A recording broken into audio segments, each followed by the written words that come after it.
বগুড়াতে বগুড়ার সন্তানের নামে নামকরণ Arafat Rahman Khokon city football tournament 2024 এর গ্র্যান্ড ওপেনিং উপভোগ করতে ঐতিহ্যবাহী কয়লাশির কলেজ খেলাটি। অসংখ্য আজকে যেন মিলন মানে বিশেষ করে পশ্চিমবঙ্গের যে বিল্ডিংটা রয়েছে একেবারে অরক্ষিত সাজানো অনুরোধ জানাবো। পেনাল্টি এটা যে দলেরই হোক না কেন মেনে নিতে হবে। করতালি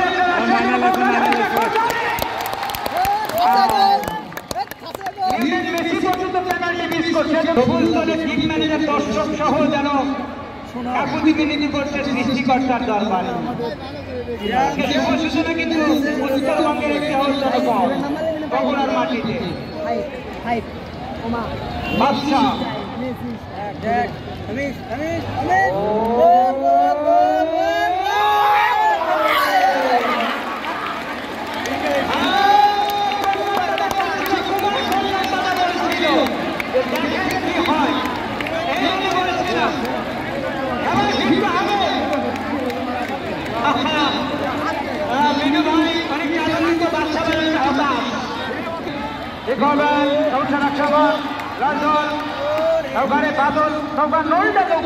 খেলার বাদল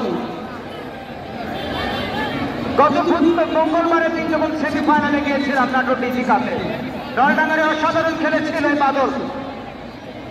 একেবারে রাখতে পারেনি দেখায় দ্বিতীয়ার্ধের খেলা চলছে, আমরা আপনাদের অবগত করে রাখছি। যদি একেবারে ফুটবলে এই ধরনের উদ্যোগ যেটা একেবারেই সেই স্বাধীনতার আগে থেকে এবং পৃথিবীর কোন দেশে একটা ভাব সেখান থেকে পরবর্তীতে সুমন সুন্দরবন যার তার নামে হয় সুমন, যেটা একটু আগে বলছিলাম। পৃথিবীর কোন দেশে ফুটবল নিয়ে মহান মুক্তিযুদ্ধ সংঘটিত হয়েছে কিনা সেটা কিন্তু আমার জানা নেই, তবে তার বাস্তব উদাহরণ শুধুমাত্র বাংলাদেশে, যেটার বাস্তব উদাহরণ স্বাধীন বাংলা ফুটবল দল এবং মহান মুক্তিযুদ্ধকে বেগবান করা ভারতের 17টি রাজ্যে ফুটবল খেলার মধ্য দিয়ে স্বাধীন বাংলা ফুটবল দল লাল সবুজ পতাকা উড়িয়েছে, চরম সৃষ্টি করেছে এবং সেখান থেকে অর্জিত অর্থ